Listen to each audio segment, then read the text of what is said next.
Na Rayvanny tangu Zuchu akuache mbona hatujawahi kuona na mtu? Mambo ya kupenda penda.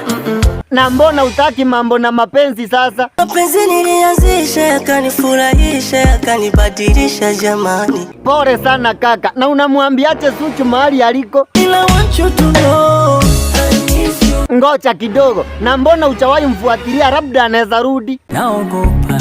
Sasa unaogopa nini we mwanaume mzima? Lakini acha tumpigie Diamond tusikie kama anaweza kubali kukuachia. Hello Diamond Platinum. Tulia basi kaka usikie nilichokupigia. Rayvanny anataka umwachie Zuchu. Chitaki. Eti utaki tena? Anasema hataki. Anasema akupee shilingi ngapi ndio umwachie? 20 million. 20 million zote? Si umuonee huruma, huyu ni kakako bwana, mtolee kidogo. Chitaki. Kakangu chama katisha kakatalia 20 million unazo. Mbona una huruma? Huruma gani? Chama amekata simu akusikii, lakini chama ako sawa kwa 20 million. Kwa Zuchu yule, hata ingekuwa ni mimi, ningekuitisha 50 million. Mapenzi gharama chikase.